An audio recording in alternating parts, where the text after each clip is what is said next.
여러분, 성경은 바울이 순교당했다는 기록을 남기지는 않습니다. 그러나 우리는 많이 들어보셨죠? 바울이 순교당했다. 근데 성경은요, 바울이 곧 죽게 될 것을 암시해 주기는 합니다. 그것이 이제 오늘 우리가 읽었던 본문 말씀인데요. 이 바울의 순교에 대해서는 성경은 명확하게 증언은 하지 않지만요, 성경이 기록되던 그 시대에 바로 이어지는 그 다음 세대 우리 기독교회의 문서를 보면요, 바울이 주후 65년에 로마에서 참수당해서 순교했다라고 증언해 줍니다. 그 내용을 보면요, 여러분, 주후 64년에 로마에서 큰 일이 벌어지는데요, 그것이 대화재 사건이 벌어집니다. 그래서 이 대화재 사건 때문에 로마 시는 물론이거니와 로마 제국 전체가 아주 흉흉해지고 민심이 동요됩니다. 그런 상황에서 그 당시 로마 황제가 네로 황제였는데요, 네로 황제가 이 로마의 대화재의 원인을 기독교회와 그리스도인들에게 돌리게 됩니다. 그래서 그때 많은 그리스도인들이 방화범이라는 누명을 쓰고 박해를 당하게 되는데, 그때 바울도 로마에서 체포를 당하고 로마에 있는 지하 감옥에 갇히게 됩니다. 그 지하 감옥에 갇힌 채 바울이 쓴 편지가 지금 우리가 강의하고 있는 목회 서신입니다. 디모데전서, 후서, 그리고 디도서예요. 순서로 따지면 디모데전서, 그 다음에 디도서, 그 다음에 디모데 후서가 됩니다. 그러니까 디모데 후서는 성경 기록으로 남아있는 바울의 편지 중에서는 가장 최후의 편지가 됩니다. 바울 사도의 공식적인 유언이다라고도 할 수 있습니다. 그래서 바울은 곧 다가올 자기 자신에 대한 사형 집행을 언급합니다. 그것이 6절이에요. 제가 한번 읽어드리겠습니다. 6절입니다. 전제와 같이 내가 벌써 부어지고 나의 떠날 시각이 가까웠도다. 나의 떠날 시각이 가까웠도다. 이 말은 곧 자기의 죽음이 가까웠다라는 것이에요.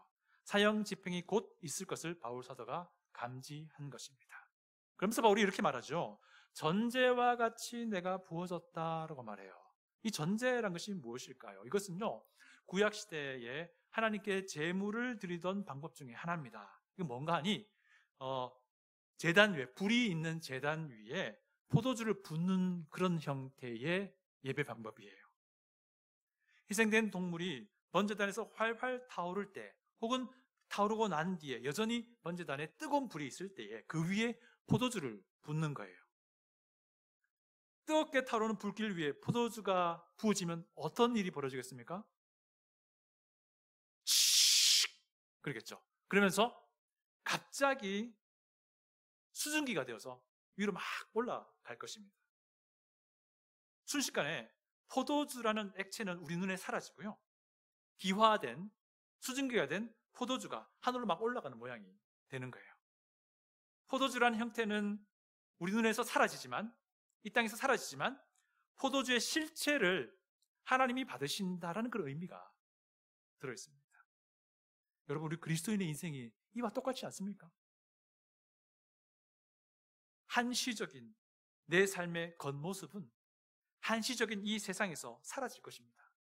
그렇지만 내 삶의 실체는 하나님이 영구적으로 기뻐 받으시게 되는 거예요. 우리 이런 인생이 되어야 하지 않겠습니까?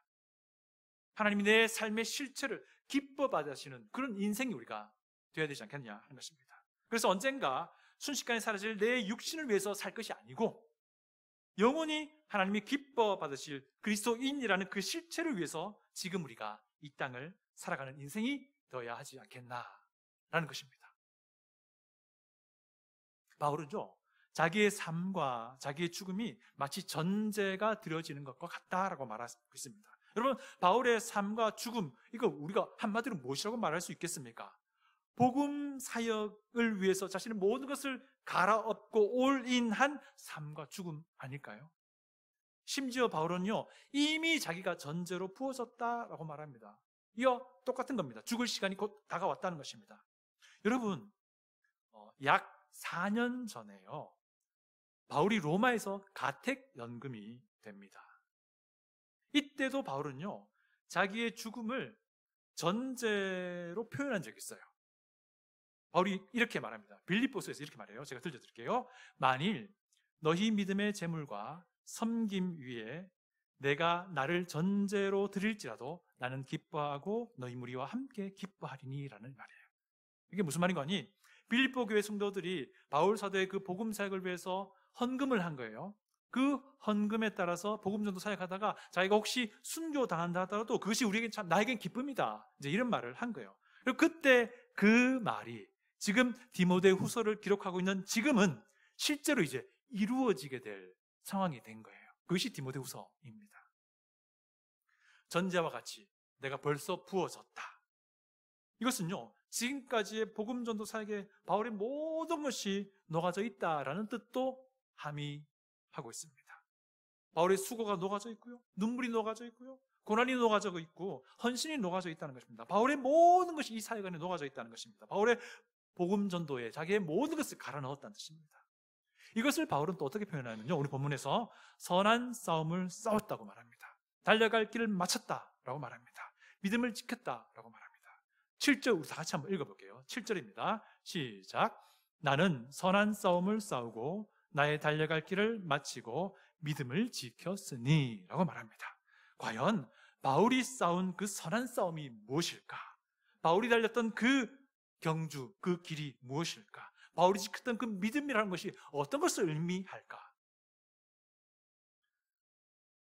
바울은요, 그렇게 자신이 전제가 되어서 이 땅에 흔적도 없이 사라질 것이지만 또한 하늘로 올리워져서 예수 그리스도 그분 앞에 설 때에 그분께서 무한한 영광을 자신에게 주실 것을 말해줍니다. 그것이 8절입니다. 우리 8절 다 같이 읽어보겠습니다. 시작. 이제 후로는 나를 위하여 의의 면류관이 예비되었으므로 주 곧 의로우신 재판장이 그날에 내게 주실 것이며 내게만 아니라 주의 나타나심을 사모하는 모든 자에게 도니라. 이것을 전제로 부어진 것이라고 지금 바울은 이야기합니다. 무슨 말입니까? 전제로 부어져서 나의 흔적이 이 땅에서 사라진다 하더라도 그것이 나에게는 무한한 영광이 될 것을 기대하는 겁니다. 왜? 주님께서 의의 면류관을 주실 것이기 때문입니다. 이것을 생각하니 바울은 4년 전에 이게 기쁨이다 라고 말을 한 겁니다. 여러분, 이 구절에 보상이라는 교리가 들어있어요. 이게 무슨 말인가니? 전제로 부어진 인생에게 주어질 예수님께로부터의 보상이 있다는 것이 성경의 가르침이에요. 신약 성경은요, 신실한 그리스도인에게 주님이 주실 보상이 있다고 말합니다.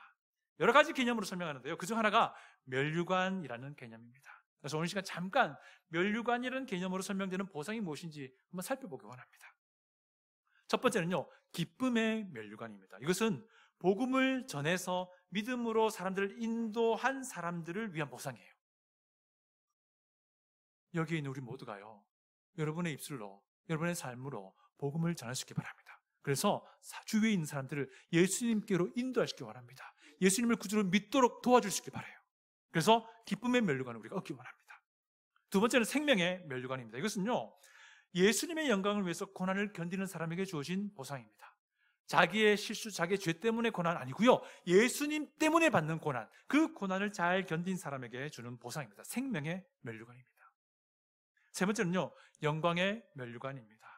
양무리를 잘 목양한 사람을 위한 보상입니다. 주로 목회자에게 해당된다고 보지만 저는 그 목회자에게만 해당된다고 보지 않습니다.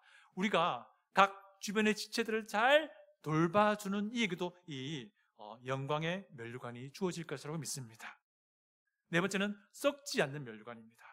이것은요, 자기 자신의 삶을 잘 복종시킵니다. 주님의 말씀에. 그리고 자신의 옛 욕정과 욕심과 욕구들을 잘 절제하는 사람에게 주어지는 썩지 않는 면류관이 있다 말합니다. 여러분, 우리 이 면류관 주님께로부터 받아야 되지 않겠습니까? 그 다섯 번째는 오늘 본문에 나오는 의의 면류관입니다. 이것은 우선 바울을 위한 보상이라고 설명합니다. 8절 다시 한번 제가 읽어드리겠습니다. 이제 후로는 나를 위하여, 바울을 위하여 의의 면류관이 예배되었으므로 주 곧 의로우신 재판장이 그날에 내게 주실 것이며 내게만 아니라 주의 나타나심을 사모하는 모든 자에게 도니라 라고 말합니다. 8절 후반절 보니까 바울만을 위한 것이 아니죠. 그리스도의 재림을 사모하는 사람들을 위한 보상이다 말합니다.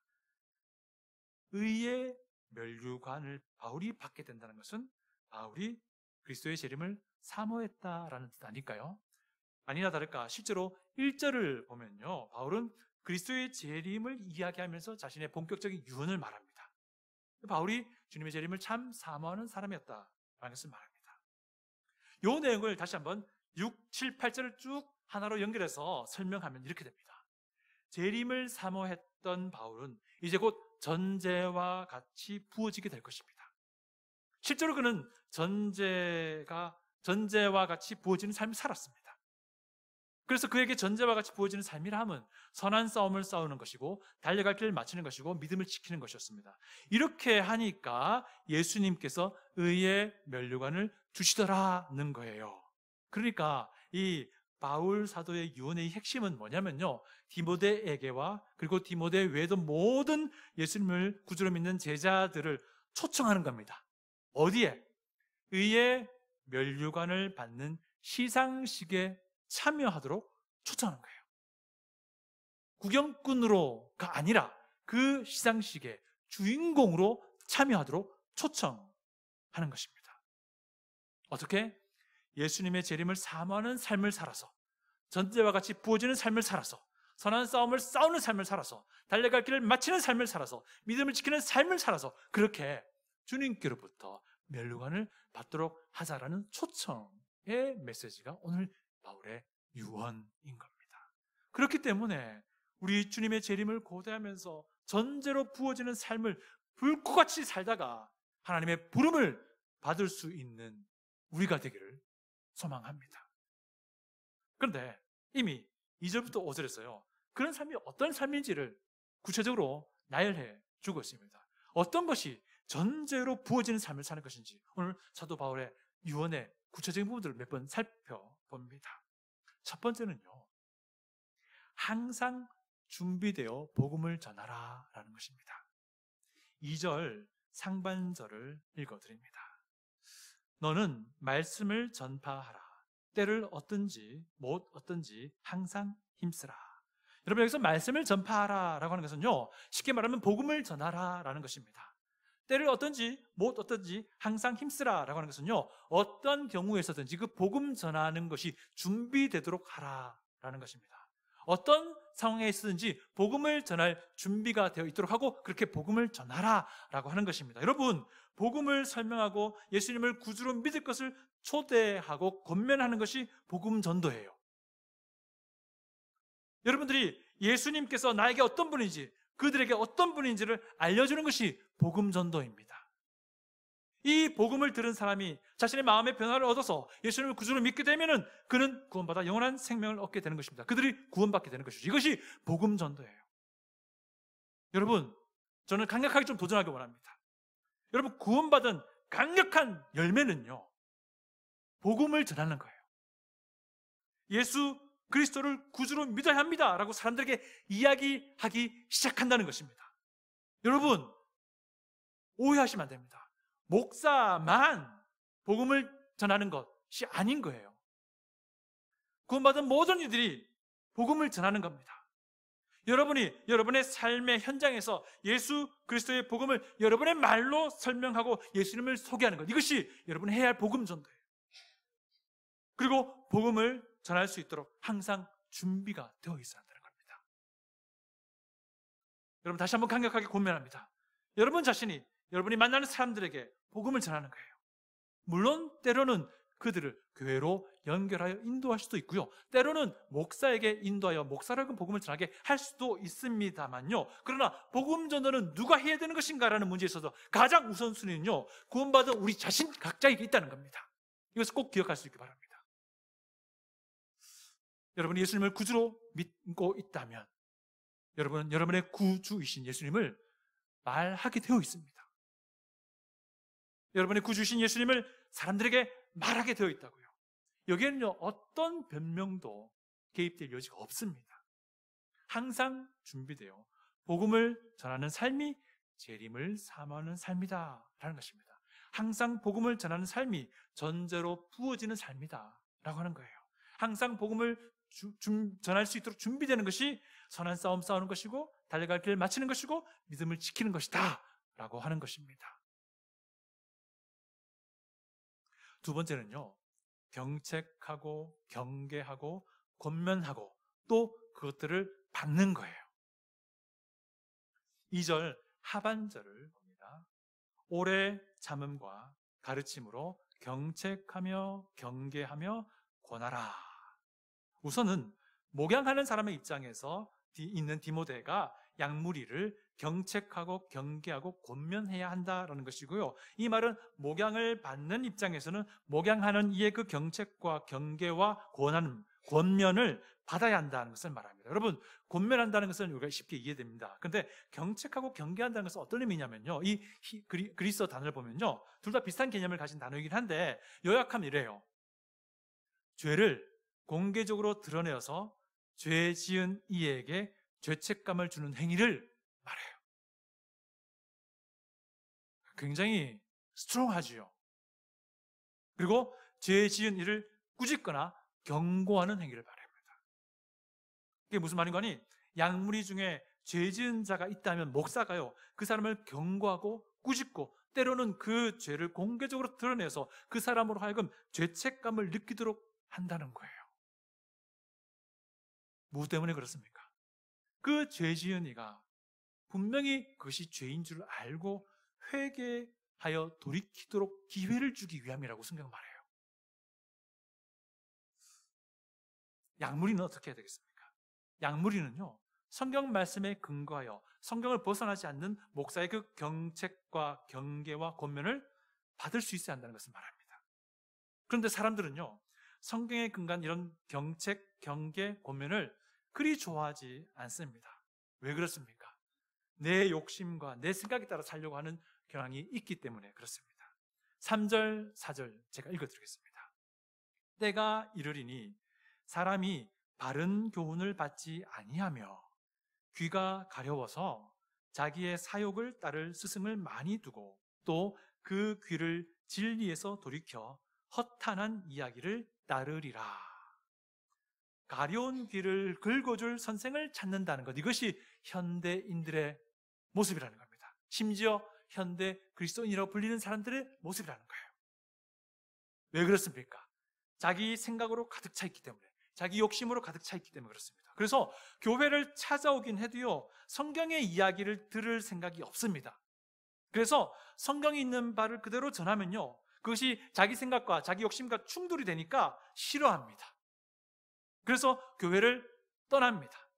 심지어는 교회를 떠나면서 교회를 욕하기도 합니다. 또 어떤 경우에는요, 내게 교회가 필요하긴 해요. 이민생활 하려다 보니. 그래서 성경이 있는 바를 듣기는 들어도 부담 없이 들을 수 있는 적당한 거리를 유지하며 교회를 출석하긴 합니다.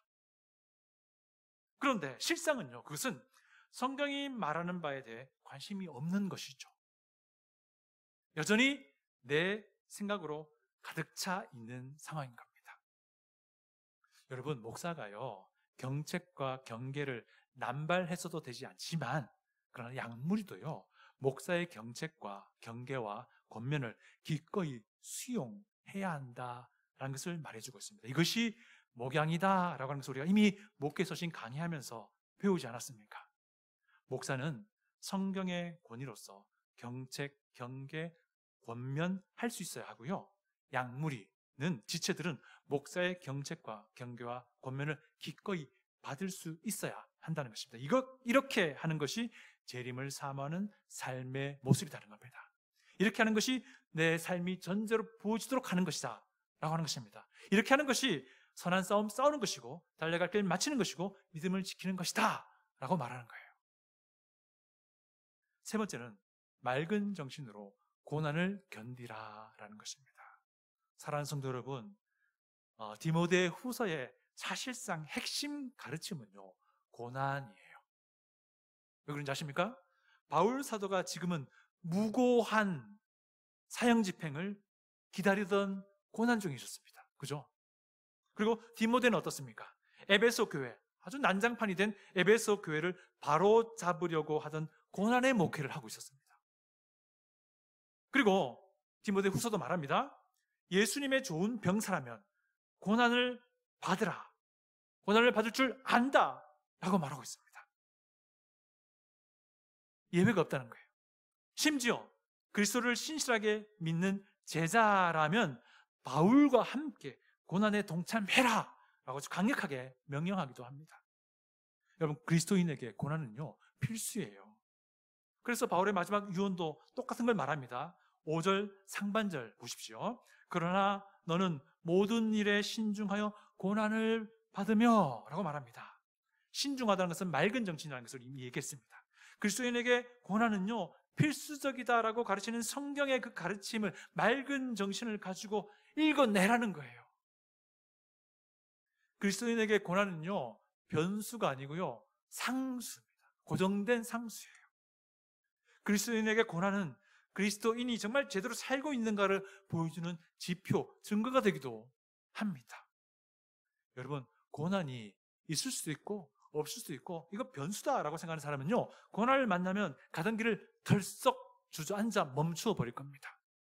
그렇지만 고난이 항상 있는 것이다라고 생각하는 그리스도인이라면요, 그 고난 만나면요, 아, 이것이 하나님의 뜻이요, 오히려 하나님의 은혜요 라고 하면서 묵묵히 그 길을 계속 걸어가게 될 겁니다. 비록 속도가 조금 느려지긴 하더라도요. 그리고 그 고난의 끝자락까지 잘 견뎌내다가 결국 하나님의 뜻을 발견하고서는 기뻐 외칠 겁니다. 아, 이것이 바로 하나님께서 내게 말씀하시고 가르쳐 주시던 것이군요. 하나님 감사합니다. 아, 이 고난 때문에 지금 제가 이 자리에 서 있을 수 있게 되었습니다. 정말 감사합니다. 이거 하나님의 은혜입니다. 이 고난 때문에 내가 지금 이렇게 정말 성숙한 주님의 제자로 빚어질 수 있었습니다 라고 하나님께 기뻐하며 즐거워하며 감사를 표하게 될 것입니다. 여러분, 고난은요, 그리스도인에게 당연히 있는 일입니다. 고난은 그리스도인다운 삶의 지표가 되는 거예요. 고난은 상수입니다. 고난은 그래서 하나님의 사랑이 되는 것입니다. 하나님의 은혜가 되는 것입니다. 고난을 인내로 잘 견뎌내는 것이 재림을 사모하는 삶이다라고 하는 것입니다. 고난을 잘 견뎌내는 것이 내 삶을 전제로 부어지도록 내어드리는 삶이다라고 하는 거예요. 고난을 인내로 잘 견뎌내는 것이 선한 싸움 싸우고 내가 달려갈 길을 마무리하고 믿음을 지키는 것이다 라고 오늘 바울은 마지막 유언을 통해서 말하고 있는 것입니다. 네 번째, 맡겨진 사역을 완수하십시오. 여러분, 하나님은요, 모든 사람들을요, 구원으로 불러주십니다. 내가 죄임을 알고 예수님을 구주로 믿은 사람들은 일단 이 구원으로 부르신 하나님의 부르심에 잘 응답한 아주 행복한 분들이세요. 여기에 있는 우리 모두가 이 하나님의 구원으로 부르심에 기쁨으로 감사함으로 응답하는 이들 될 수 있길 원합니다. 그런데 또 이런 사람들이 교회를 이루어 주님의 한 몸이 됩니다. 그리고 이제 하나님은요, 구원으로 부르신 이들 또한 교회 안에서 복음 사역으로 부르기도 하십니다. 개인적으로도 복음을 전하는 사역으로 부르시기도 하지만 연합하여 교회 안에서 복음을 전하는 사역으로 부르기도 하신다는 겁니다. 5절 하반절 보십시오. 전도자의 일을 하며 내 직무를 다하라. 전도자의 일이라 함은 복음을 전하는 것을 통칭합니다. 첫 번째에서 우리 다룬 것처럼요, 모든 그리스도인은 복음을 전하는 특권과 책임이 있습니다. 그래서 그리스도인됨의 가장 큰 변화, 가장 큰 열매는요, 내가 드디어 복음을 전하기 시작한다는 거예요. 예수님을 소개하기 시작한다는 것입니다. 여러분, 사람들에게 예수님을 소개하고 예수님을 믿도록 도전하고 이렇게 하는 복음 전도가 여러분의 삶이 되길 원합니다. 여러분을 구원으로 부르신 하나님이 또한 여러분을 복음 전도의 사역으로 부르셨다는 것을 꼭 잊지 마시기를 부탁을 드립니다. 한편 그렇게 구원으로 부름받은 이들은 각 지역마다 주님의 몸된 교회를 이루도록 부름을 받았습니다. 그리고 구원받은 그들이 지금 우리 같은 경우에는 여기 있는 우리 생수교회로 주님이 불러주셨습니다. 그리고 생수교회는 연합하여서 이제는 복음 전도 사역을 하는 거예요. 이 연합된 복음전도 사역은 각각 구체적인 여러 가지 많은 사역들이 있습니다. 그것이 다 달라요. 어떤 것은 복음전도에 직접 연결되는 것일 수도 있지만 어떤 것은 간접적으로 연결되는 것일 수도 있습니다. 여러 가지 많은 사역들을 우리가 하고 있습니다. 이것을 교회 사역이라고 하는데요. 이런 식으로 전체적으로 복음 사역을 감당하는 것입니다. 우리가 주님의 몸된 생수교회의 지체라면 우리 각자에게 부여된 섬김들이 다 있습니다. 그죠? 이것을 우리는 교회 사역이라고 하는데요. 그게 무슨 말인 거니? 개별적으로 우리는 복음전도 사역을 하는 것이고 또 한편 교회적으로도 복음전도 사역을 하는 것인데 이것을 잘 완수하라는 것입니다. 성실하게, 변함없이 개별적으로 복음을 전하고 성실하게, 변함없이 이 교회 안에서 우리가 맡은 그 각각의 사역들, 임무들, 각각의 그 섬김들을 통해서 교회 전체의 복음 전도 사역을 성실하게 잘 마무리, 완수하라는 것입니다. 여러분, 이렇게 복음 전도 사역에 헌신하고 완수하는 것, 이것이 재림을 사모하는 삶이다 라고 하는 것입니다. 우리에게 주어진 복음 전도의 그 임무를 개별적으로 그리고 교회적으로 잘 완수하는 것이 내 삶을 전제로 완전히 내어드리는 삶이다 라고 하는 것입니다. 이렇게 할 때에 우리는 우리 주님께 면류관을 보상으로 받게 된다라는 것이 오늘 바울 사도의 마지막 죽기 직전에 유언 내용인 겁니다. 그런데요, 여러분, 저는 여러분들이 이렇게 많은 면류관들을 받길 원하는데요. 사실 그 받은 면류관, 우리가 영영 가지는 것이 아니에요. 아니에요. 우리 주님께 다시 돌려드리게 될 것입니다.